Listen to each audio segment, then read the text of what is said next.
धर्मेंद्र जो बड़े अभिनेता थे अब वो नहीं रहे। सोचिए मीडिया ने उनको बहुत पहले ही मार दिया था। तो सोचिए किस तरह से धर्मेंद्र जो थे ऐसे दौर में जब जाति विशेष के लोगों का कब्जा था फिल्म इंडस्ट्री पर, वो किसान समाज से, जाट समाज से आते थे और शानदार अभिनय के जरिए उन्होंने अपना मुकाम बनाया।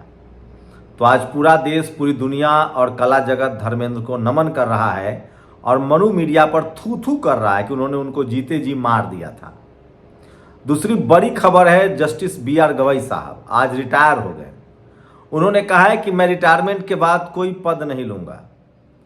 सोचिए उन्होंने किस तरह से रिटायरमेंट के बाद न पद लेने का ऐलान किया है, जिसकी वाहवाही हो रही है। तो आप लोग गूगल सर्च कीजिए, लिस्ट बनाएं कि वो कौन जज थे जिन लोगों ने जमकर नौकरियां ली रिटायरमेंट के बाद, और क्या उनके फैसले पर सवाल नहीं उठेगा। आपको बता दें कि गवई साहब बुद्ध के अनुयायी हैं और जब बाबा साहब अम्बेडकर ने 1956 में दीक्षा ली थी तभी उनका परिवार बुद्ध का अनुयायी बन गया था। मैं फिर कह रहा हूं, जब आप धम्म की तरफ बढ़ेंगे, अम्बेडकरिज्म की तरफ बढ़ेंगे, फूले पेरियार बहुजन महापुरुषों की तरफ बढ़ेंगे तो आपके परिवार जिंदगी में उन्नति होगी, आपके घर में एजुकेशन आएगा, शिक्षा आएगा, अंधविश्वास और कर्मकांड दूर होगा। सोचिए यह है शांभवी चौधरी, इनको लेकर नितिन मिश्राम जो महाराष्ट्र से हैं, वकील हैं सुप्रीम कोर्ट में, उन्होंने एक टैग किया है कि शांभवी जी आप बाबा साहेब के रिजर्वेशन से बनी हैं सांसद, कम से कम बाबा साहब का भी एक बार जयकारा लगा दीजिए। तो तमाम सोचिए, बाबा साहेब न होते तो आज बी.आर. गवई न होते और SC ST के MLA MP न बन पाते। आज भी आज़ादी के 75 साल बाद भी SC ST समाज को सिर्फ और सिर्फ रिजर्व सीट पर ही चुनाव लड़ने का मौका मिलता है, क्योंकि चुनाव का राजनीतिकरण का पैसाकरण कर दिया गया है। वहीं सोचिए आज भी आप MLA MP बन सकते हैं लेकिन जज नहीं बन सकते हैं। मध्य प्रदेश में किस तरह से लगभग 191 सीटें थी SC ST के लिए और उस पर 121 सीटों पर लगभग NFS कर दिया गया, उनको नंबर ही नहीं दिए गए। तो नौकरियों से आज भी दलित पिछड़े को लोगों को दूर रखा जा रहा है। लेकिन अब तो वोट चोरी का भी मामला सामने आ रहा है। सोचिए SIR में 16 BLO की मौत की खबर अब देश भर में गूंज रही है। सवाल है कि इस पर तमाम media, judiciary, college, university, bureaucracy, business में जो लोग हैं उनकी चुप्पी क्यों नहीं टूट रही है? क्यों नहीं अखबारों में लेख लिखा जा रहा है, सिर्फ सोशल मीडिया पर है। तो अब तक सोचिए 16 से ज्यादा BLO की मौत हो चुकी है। कई पत्रकार ट्वीट कर रहे हैं कि मेरे घर BLO नहीं आ रहा है, मेरे घर फाइल पहुंचाया जा रहा है गार्ड के द्वारा, चपरासी के द्वारा। तो सोचिए आम लोगों के साथ क्या होता होगा। तो SIR एक बड़ा मुद्दा बन चुका है और लोगों को लगता है कि अब SIR के बहाने उनके वोटों की चोरी हो रही है। लेकिन सवाल है कि न्याय कौन देगा? अब चुनाव आयोग कह रहा है कि सब ठीक है। बिहार में एक एक विधानसभा में 50,000 60,000 वोट कट गए। 21 लाख जो नए वोटर जुड़े वो सारे के सारे बीजेपी के ही वोटर कैसे हो गए?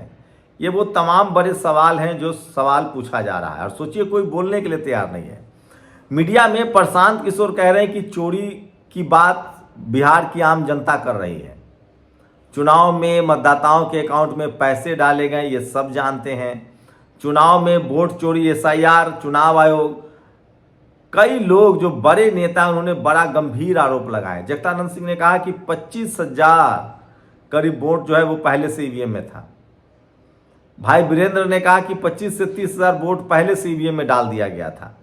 तो वोट चोरी का मुद्दा जो है वो गर्माता जा रहा है। लेकिन सवाल है कि जब इतने आरोप लग रहे हैं तो एक बार EVM के बदले बैलेट पेपर से चुनाव क्यों ना हो जाए।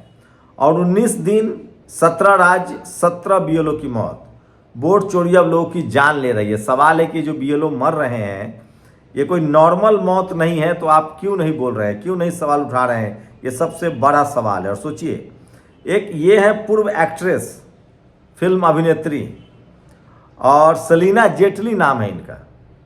इनके भाई जो हैं पिछले 1 साल से UAE के जेल में बंद हैं।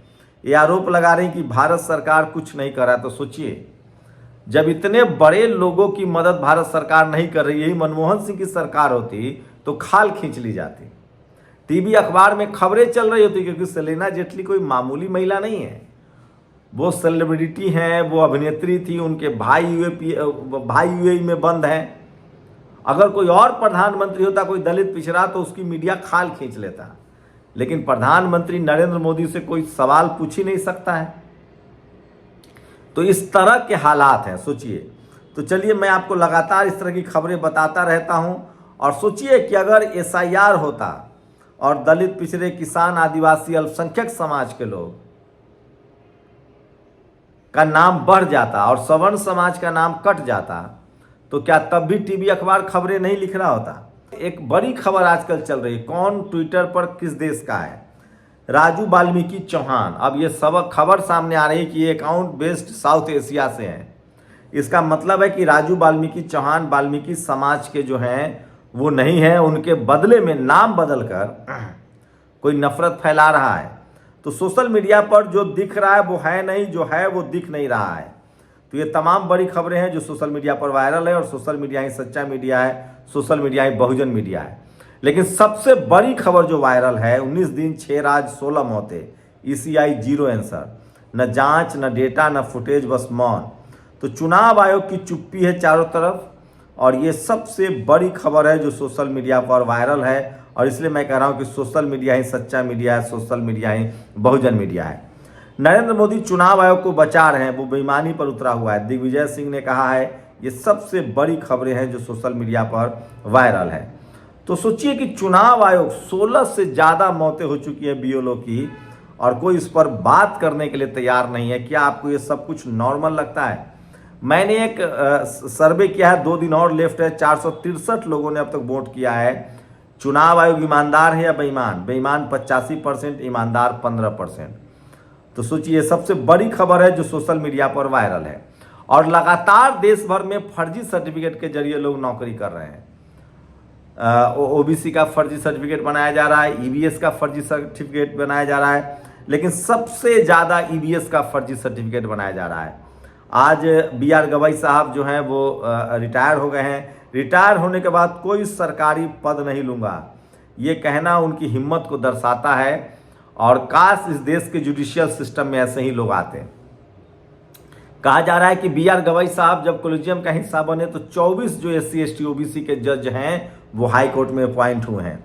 अगर कोई बांग्लादेशी आया तो अमित शाह और बीएसएफ क्या करे? सोचिए, एसआईआर के बहाने कहा जा रहा है कि विदेशियों को भगाया जा रहा है। सवाल है कि तो सरकार क्या कर रही है? 11 साल से बीजेपी की सरकार है, पिछले 6 साल से गृह मंत्री अमित शाह हैं, तब विदेशी कैसे घुसपैठ कर रहे हैं? डरा हुआ मीडिया जो देखा सुना समझा वो भी कहने के लिए पीके का सहारा लिया जा रहा है। ये मैडम है, इन पर आरोप है अंजू जून कि इन्होंने पहले ईबीएस का सर्टिफिकेट बनवाया और उसके बाद इन्होंने ओबीसी का सर्टिफिकेट बनवाकर आईएएस बन गए। तो ये भी एक बड़ा भ्रष्टाचार है जो सोशल मीडिया पर सबसे ज़्यादा वायरल है। और दिल्ली में सोचिए, दिल्ली में लगातार प्रदूषण के खिलाफ धरना चल रहा है, पुलिस की ज्यादती बढ़ती जा रही है। एक तस्वीरें वायरल है लेकिन मैं वो नहीं दिखा सकता हूं क्योंकि कम्युनिटी गाइडलाइंस है। और बीजेपी गुजरात का जो ट्विटर हैंडल है वो आयरलैंड के, वहाँ का जो बीपीएन है वो आयरलैंड दिखाया जाता है। तो ये तमाम बड़ी खबरें हैं। विपक्ष और जन समान द्वारा एसआईआर का बहिष्कार क्यों नहीं किया जाना चाहिए? इन नए अंग्रेजों से लड़ने के लिए गांधी जी के सविनय अवज्ञा आंदोलन की तरफ बढ़ने की जरूरत है। प्रोफेसर रविकांत हैं, बहुजन समाज से आते हैं और ये लगातार सवाल पूछते हैं। अब बीजेपी कांग्रेस के नेता भी हैं। एसआईआर के नाम पर देश भर में अफरा तफरी मचा रखी है। नतीजा 3 हफ्तों में 16 बीएलओ की जान चली गई है। एक तो जॉब से रिजाइन अब नहीं होगा। उत्तर प्रदेश नोएडा में सरकारी स्कूल की टीचर बीएलओ पिंकी सिंह ने इस्तीफा ही दे दिया है। पता नहीं ऐसा क्या कराया जा रहा है बीएलओ से। और राहुल गांधी ने वोट चोरी से जुड़े तथ्यों को सामने लाकर देश की सेवा की है।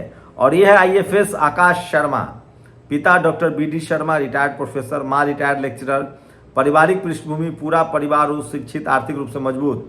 ये कैसे आईएफएस बने? मेरिट पर नजर डालिए, एसटी का फर्जी सर्टिफिकेट बनवाकर। और दूसरी सबसे बड़ी खबर है, सोचिए डॉलर जो है वो रुपए के मुकाबले और मजबूत हो रहा है, अब 90 के आसपास पहुंच गया है।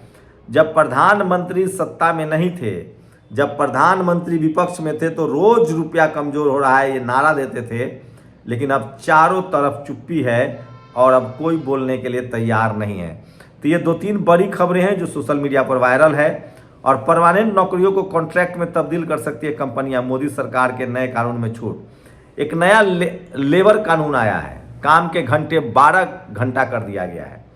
मैं तो कह रहा हूं जब इस देश के प्रधानमंत्री 18 घंटा काम करते हैं तो इस देश में चपरासी से लेकर चीफ जस्टिस तक, आप हाई कोर्ट सुप्रीम कोर्ट के जजों का भी काम करिए 18 घंटा, बहुत केस पेंडिंग है। आप इस देश में टीचर, जज, आईएएस, कलेक्टर सबकी ड्यूटी 18 घंटा कीजिए, प्रोफेसर, वाइस चांसलर। सिर्फ मजदूरों के काम का घंटा क्यों बढ़ाएंगे, ये सबसे बड़ा सवाल है। और ये फोटो सोशल मीडिया पर सबसे ज़्यादा वायरल हो रहा है। इस फोटो में खास क्या है जो वायरल है? माफिया धनंजय सिंह के साथ ये कौन शख्स है? ये वही शख्स है जिस पर कहा जा रहा है कि ये विदेश भाग चुका है। इस पर कफ सिरप में ड्रग मिलाने का आरोप है। और लखनऊ में दलित समाज से आने वाले छात्र, सोचिए दलित समाज से आने वाले छात्र जो है वो धरना पर बैठा है। पूरा देश को उनके साथ खड़ा होना चाहिए।